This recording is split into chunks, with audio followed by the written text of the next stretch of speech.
welcome. Thanks so much for joining us this afternoon for a very special webinar on Davis Image Analytics. Today we'll be taking a more in-depth look at how the data provided in this new innovative online program can help focus your teaching and take your classroom to a whole new level. My name is Cynthia, and I'm on the marketing team here at Davis Company, and I'm going to have all of you here with us this afternoon. And I wanted to just go over quickly a few general announcements. Because of the number of people that we have on the call today, everyone has been placed on mute to ensure that you all have the best audio quality.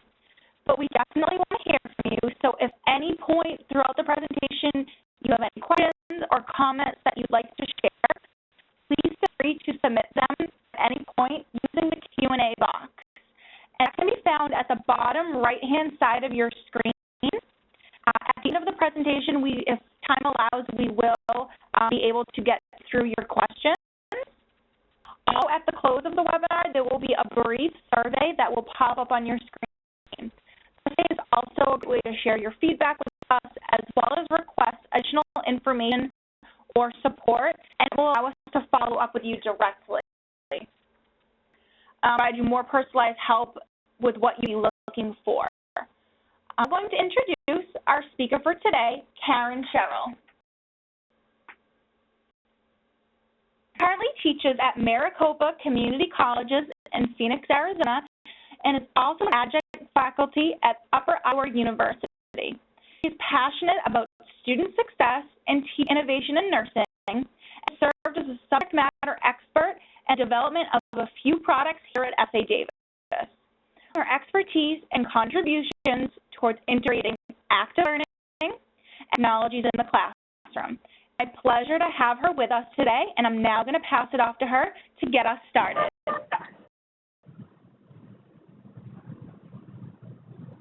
Thank you, Kristen. I'm going to go ahead and share my screen, and before I get going, I just want to confirm that you're able to see what I'm seeing, Kristen. Is that correct?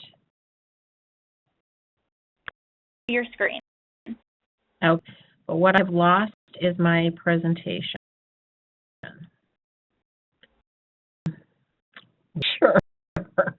So let me. PowerPoint. Yeah.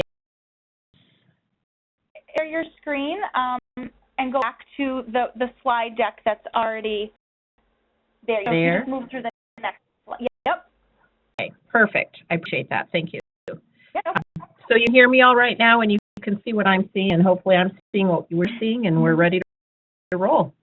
Great, and I am now able to see the PowerPoint, so you can move forward with the slides. Perfect. Thank you.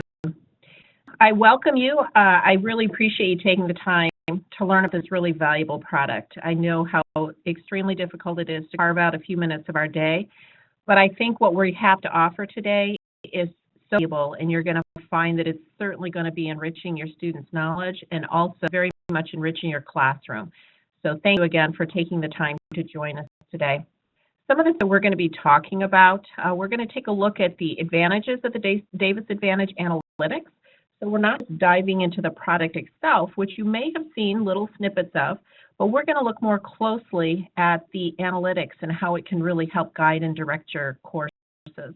We'll look at specific cohorts and their weaknesses. We're going to determine how it is that analytical data can really create a very engaging classroom and drive classroom activities that we're offering to our student population.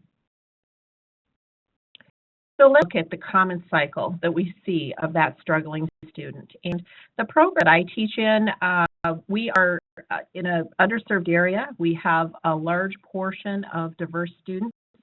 Them are first-generation college students. A lot of students have gone through the public K-12 system, which unfortunately is not best in the state, as it is, I'm sure, in many states. But sometimes our students come in and they have not been taught to this point in their life how to study and how to prepare. And hit the door of nursing school, and they're suddenly, it's like they hit this brick wall. They just don't know what they're doing wrong. And it's an ongoing dilemma and frustration, not only for students, but also for faculty. Students don't know what they don't know. They think that they're understanding the material. They walk out of class and they feel like they have a good grasp of it. Yet when it comes time to test that, they're able to understand what they don't know. All they know is they spend in hours of study, they're spending days, they're going to tutoring, they're using their resources, and they're still not able to be successful. They faculty quite commonly, and they expect you to tell them what's wrong.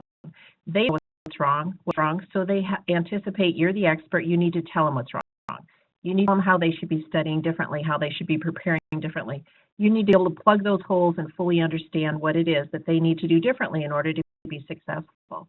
And what oftentimes is that because they expect us as faculty to fix the problem, they go away feeling very helpless and very frustrated because they're not seeing an improvement to their success. That's really different than what the faculty are experiencing. What we see is that we're not real sure what the problem is, or maybe the problem the student has is so multifaceted we can't pinpoint one specific problem. So a student comes to your office and they say, I'm struggling, and maybe it's, work 60 hours a week and I have 10 children and I have no support system in place, then it's obvious. Those are the rare cases. Most of the time it's those subtle things that we're not able to identify the challenges that our students are having. I don't know how to tell the student. We might give them recommendations of what they can try. We might give them suggestions of things that helped for one of their peers, but it's not necessarily going to be that golden ticket that this particular student needs. And of course, we walk away then feeling helpless and frustrated, like, why can I not figure out why this student cannot be successful? So the best position that this particular product can offer is it creates that bridge to success. This is going to give us some concrete material, some concrete data, some concrete analytics, so each student can design their own pathway to success. The beauty of this product is the fact that it's evidence-based. We're giving them specifics. Here's your area of weakness, and this is how I know that. We're concrete information, and we're not blindly making recommendations off the top of our head as to what a student needs to be doing differently in order to be successful. So to build a way to success, and you very well might recognize this particular grid in front of you here, it's a cycle, it's a pathway to success, and this is something we're very much familiar with. The process, we teach it to our students, but it very much is a problem-solving process. We utilize the nursing process rather than doing assess, diagnose planning. I like to use assess, analyze. That's consistent with National Council's verbiage is. Once we assess and collect that data and information, we're then going to analyze the information we just received. Like that piece of it, because we're taking time to think through why we got the data we got and what does it mean. And after we've analyzed and got those detailed pieces of information, then we can migrate to the next step, which is in fact the plan, creating that plan for success. Moving implementation, and of course our evaluation phase, which may lead back to the assessment phase once again. Look at assessment, and this is one example. The Davis Advantage products are currently available in pathophysiology content as well as med-surg content. The Fundamentals Davis Advantage is coming soon. It is in the process of being pulled together right now. And it's going to be an amazing, awesome product, just like these other two are. So the screenshot I have here is from our med-surg product. So what you're going to find is that we can take a look at the overview, our class cohort as a whole. So if I am anticipating that I am going to be delivering content on respiratory components and pulmonary information in class, I am going to require my students to complete their prep work in Davis Advantage prior to coming to class. And the key is that this assignment is intended to be pre-work. What we do is lay the foundation. It's going to create a baseline piece of knowledge so every student walking into your classroom has the same chunks of information within their brain. When I go in to look at my overview before I go into class, I can see how many students have participated. I can see how many students have completed. And I look at the average length of time that it took students to complete. How is valuable information? This is valuable because it's telling me, of course, are students doing the prep work prior to, and how long is it taking them to do it? So we have students who are taking a huge long amount of time to do the prep work. Either it's too difficult for them, or maybe they are being distracted. They're not focusing their study. This material, because it's so difficult, I'm going to have to spend some additional time on it. But I also see from the pre-assessment and the post-assessment how it is that students are performing. If they have a green thumbs up, that means they've met the criteria for PAD assignment. If it's a red thumbs down, then they have not met the criteria. So, for example, the second line under pulmonary embolism. The pre-assessment is taken after the student has read the chapter, before they completed the modules. I anticipate that to be a red thumbs down.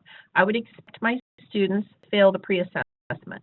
In doing that, that will force them in having to go through the modules and the details of the modules, which will offer animations, it will offer some specific activities that they'll perform, and they're going to be taking that post-assessment.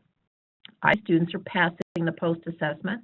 That tells me that they are then prepared with that big knowledge coming into the classroom. So you can see from this information I can gather, okay, how's my class performing as a whole? I would look at this information and I'd say, you know what, I need to spend a fair amount of time today under acute respiratory distress syndrome. That is obviously a component that students did not grasp the concepts of. It's going to be an area that I'm going to have to further focus my attention so that I know my students have that base knowledge. I might not have to spend as much time on asthma because I see that they have a pretty good grasp of that, and in which we can use the analytics to look at our cohort as a whole. So on the class time, it tells the content of the post-assessment failures, it tells the content of incomplete topics, it tells the content of minimal time on task. This is information to have. And what I can do from this information is I can start creating my lesson plan for the class. I can determine where I need to spend more time or less time. So I can go under the student details. And in these student details, I can look at each individual student's progress. So this is really helpful for me also. As we look at Irene Davis, the first student here, she completed the pre-assessment. She did really well on it. She watched the video. She completed the learning activity and on the post. The student who spent 8 minutes, she obviously has a good grasp of the ARDS material. Martha is not quite as strong. And we can see that because she did not pass the pre-assessment, she did the video and the activity, and she passed her post-assessment, but it took her 2 tries in order to do that. She had more time as well to achieve this same level of competency. Davis, on the other hand, did the pre-assessment, which we would anticipate. He did the video and the activity, but he didn't complete the post-assessment. He's only spent 4 minutes on this material, which tells me Frank is not coming to class very well prepared. We see that in the student details. We certainly can identify weaknesses. We can look at students' completion rate, their exam takes, how many times do they have to retake the exam to get the correct answers. The exams will have the same questions on them each time, so students are going to be given a different group of questions. It's going to be the same questions, so they really should be able to be successful with those. So look at the time on topic. How much did they spend in that particular area? So that, again, when the student comes to my office, I can say, you know, let's take a look at your Davis Advantage information and see where you're at. And, you know, see this area that you did poorly on the last exam. You only spent a total of 20 minutes in your Davis Advantage preparing for class. Tell me what it is that you chose not to spend as much time or do as well preparing for class. Could that impacted the testing scores that the student achieved? So take a look at how Davis Advantage is comparing to my classroom performance. So how does the student perform on teacher-made exams versus how do they perform the Davis Advantage product? Am I seeing consistencies or inconsistencies? Telling me that students can achieve highly in one format and not well in the other. I standardized exams. Take a look at HESI results, I can look at my ATI results, and I can compare that to my student cohort. I can compare that to my individual students' performance and see if there's consistencies across the board, each of these test modalities. I can also look at the class participation and class attendance. So once again, I'm caring and getting a very comprehensive appearance of how my students look. So when they come in for that counseling saying, what do I need to do in order to improve my grade in this class? We can do each of these components, we can do a comparison, and we can see areas where students should be spending more time or coming in more prepared. That is with this product is that within each of these categories, in addition to get this pre-class preparation, analytics for the cohort, getting analytics for each individual student, we also have with each of these modules a personalized teaching plan. And this allows is for you to recognize how do I structure my class based on the outcomes of this preparation material. A schematic on my teaching plan specifically. I can also come up with individualized activities, 3 of which are already given to us. So here, let's say that I've taken a look at my cohort and my students' individual preparation, how we performed, what analytic information looks like. And I'm going to now take individualized teaching, and I'm going to create how to design my course for the day. So let's say for the first 45 minutes of class, I'm going to focus on chapter 27 of the textbook. The areas are, and the reason why I chose that is because my cohort of students performed poorly at it, therefore I spend more time during class. And I use some of those personalized teaching plans that come with the product. I'm going to compare and contrast the physiology and clinical manifestations activity for the students. Then 9:45 to 10:30, I'm going to use the personalized teaching plan activity that comes with product in looking at terminology associated with ARDS and mechanical ventilation. Later a break. I'm going to, for an hour, we're going to talk about asthma. Again, using that personalized teaching plan.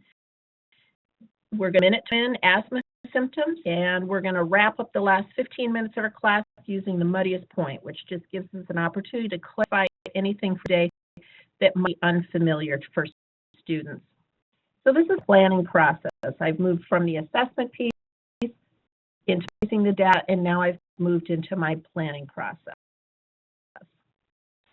Process of implementing, and I am going to open up a separate doc. This is the shot of that personalized teaching plan that comes with the product. I'm going to open one here so that we can look at it in more detail, and I just want to clarify with Kristen, able to see this document, if you can just validate that for me.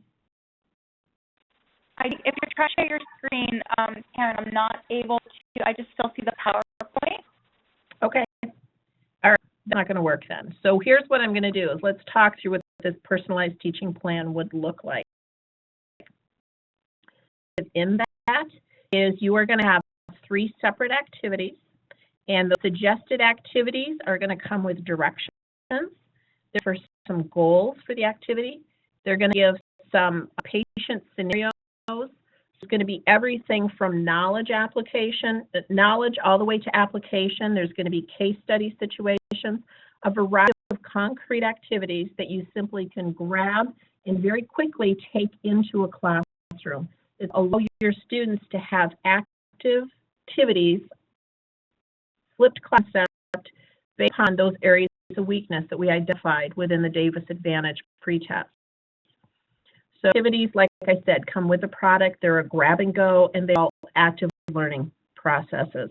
Really easy to implement. All handouts are made as a part of that. So if there's nothing that you need to create. You can simply make copies of it and then take it into the classroom and be ready to teach with it the very same day.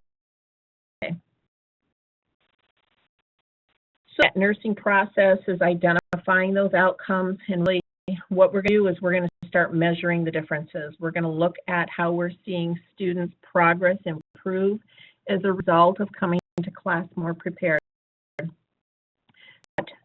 Student has prepared ahead of time. They have that base knowledge, allowing us in the classroom to talk at a higher level, to apply material rather than just teaching material to the students. You're going to see not only an increase in their exam scores, but you're also going to see an increase in their ability to critically think. It's so important for our students to develop that skill so that they're going to be amazing bedside practitioners. So we've heard as this product is rolled out, so just generalize those areas in orange highlight. Students come to class prepared. They have a working knowledge of the topic. Focus on what is important, giving them strong introduction. They have better grasp of deep pathophysiological concepts. Obviously, this particular quote was taken from our Pathophysiology Davis Advantage product. But these are consistent themes that we're seeing throughout these products, is that students are coming prepared. They have the baseline knowledge that they need. So having to spend an hour, 2 hours of my classroom teaching this foundational knowledge, they've already come prepared and ready to apply that information that they've already learned. Here's an hour more time in class for a depth of discussion, base of understanding and confidence, allowing for class case studies and group discussions. Again, that flipped classroom, active learning concepts, put up in the material. Students who complete modules before class scored 16 to 24 points higher on the assessments. Every single student who completed all modules in the relevant test dates passed that test. I think that is huge. And that's a wonderful selling point for your students who are saying, and why do I have to do this before class? Because the evidence shows that scores increase and there's value in coming to class prepared.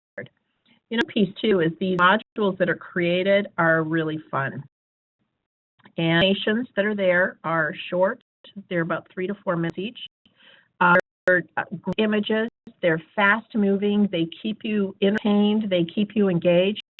And the activities that students walk through also are very much engaging. It's going to address the needs of your visual learner, your auditory learner, your kinesthetic learner. There's lots of click and drag and drops and choices, test questions, various things throughout those modules. So students really enjoy them, especially for this particular age population. They work beautifully. So we have come to the end of the presentation, but I'd really like to hear some ideas, suggestions, and questions that you may have about how you can better use these analytics in your classroom, how you can engage students. So I need to go ahead and type into the Q&A section any questions that you could have, and we'll go those in questions. I'll give that.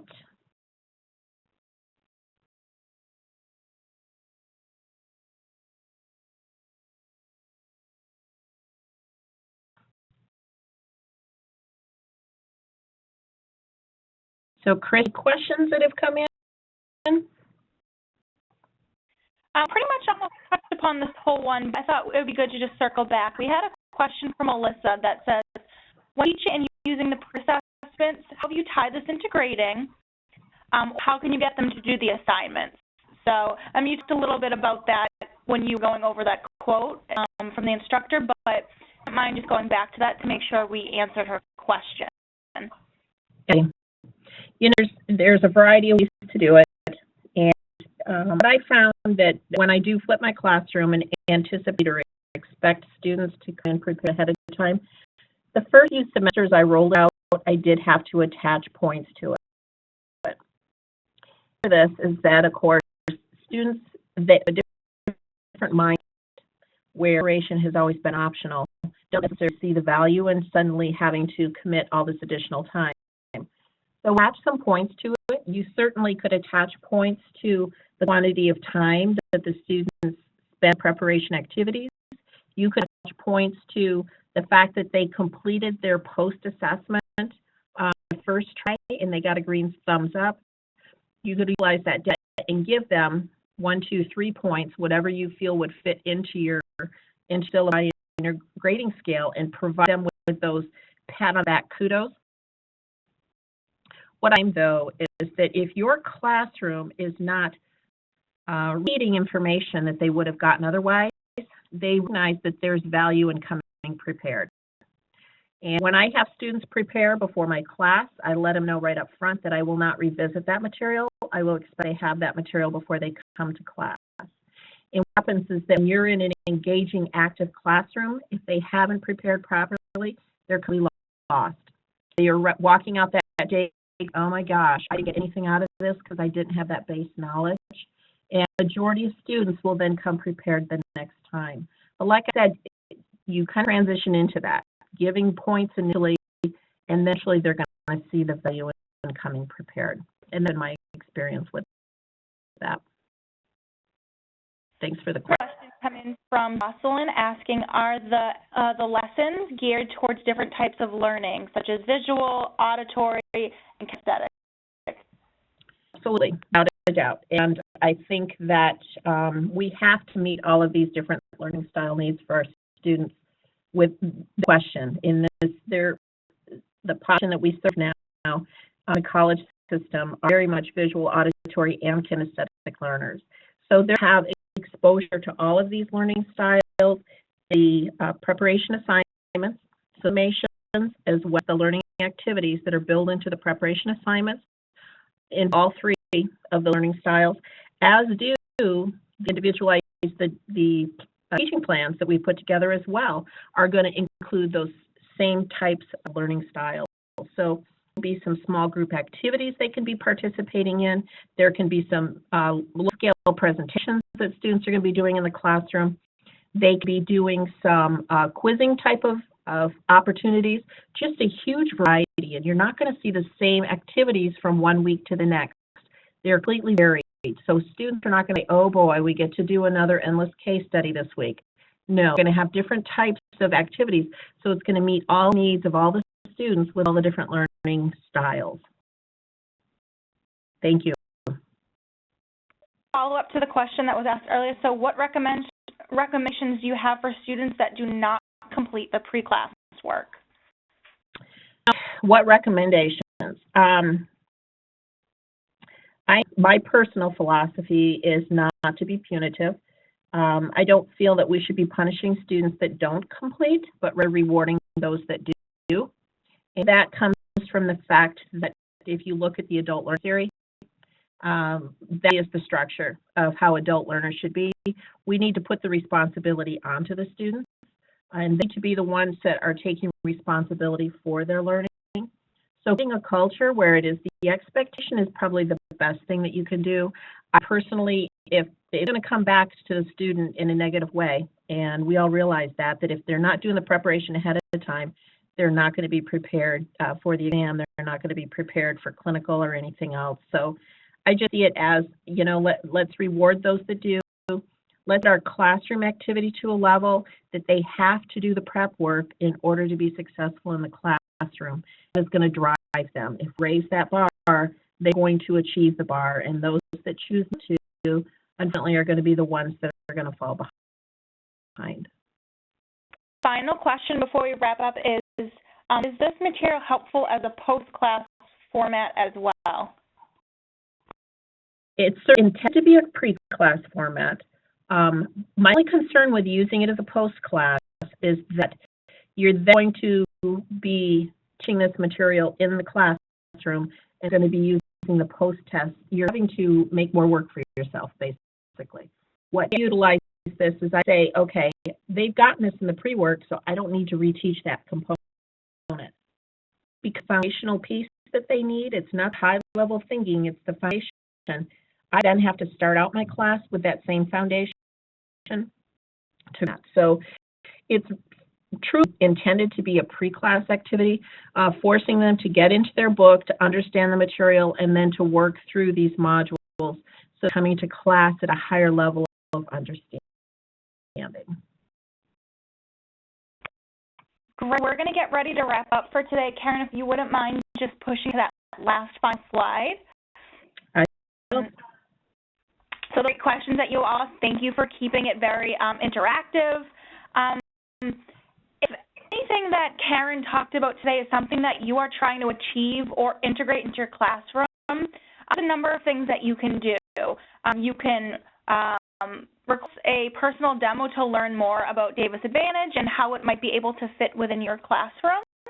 Are also able to request access or get a complimentary copy of the textbook that accompanies either the Patho or the MedSurg Advantage. So you really dive in and be able to test drive this new solution for yourself.